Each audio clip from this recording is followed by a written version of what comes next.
সোধা কি জানিব বিচাৰা আমাৰ পৰা তুমি আমাক প্ৰশ্ন কৰা আৰু আমিও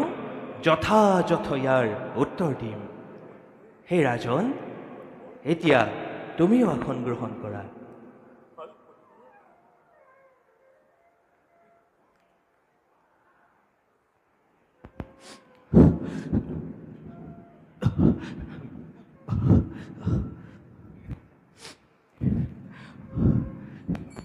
হে মণিবৰ ৰাজন আমি কি কৰ্ম কৰিব লাগে কি কথা শুনিব লাগে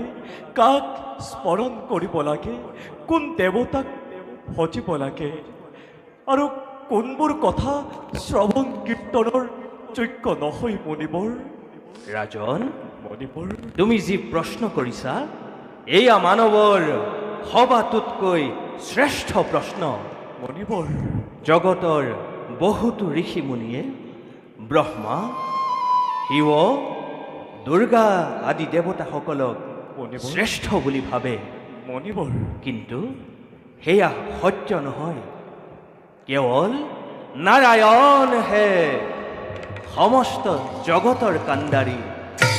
মণিবৰ বৃক্ষৰ মূলত পানী দিলে যেনেকৈ ডাল পত্ৰ হবে হয় মুখৰিত সেইদৰে কৃষ্ণত ভকতি কৰিলে সকলো সন্তুষ্ট হয় মণিবৰ একচিত্তে মণিবৰ যি হৰিনাম শ্ৰৱণ আৰু স্মৰণ কৰে মণিবৰ তেওঁৰ কলিকৃত সকলো দুখ খণ্ডন হয় মণিবৰ মুখ্যৰ সাধন আৰু জগতৰ হিত চিন্তা কৰাটোৱে সবাতোকৈ শ্ৰেষ্ঠ মণিবৰ হৰি বিমুখুৱাজনৰ পৰিত্ৰাণ নাই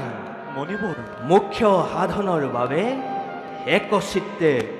কৃষ্ণ গুণ নাম কীৰ্তন মণিবৰ আৰু তেওঁৰ পাদ পদ্ম স্মৰণ শ্ৰৱণেই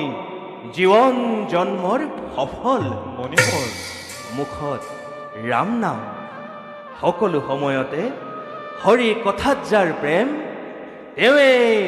মহাভাগৱত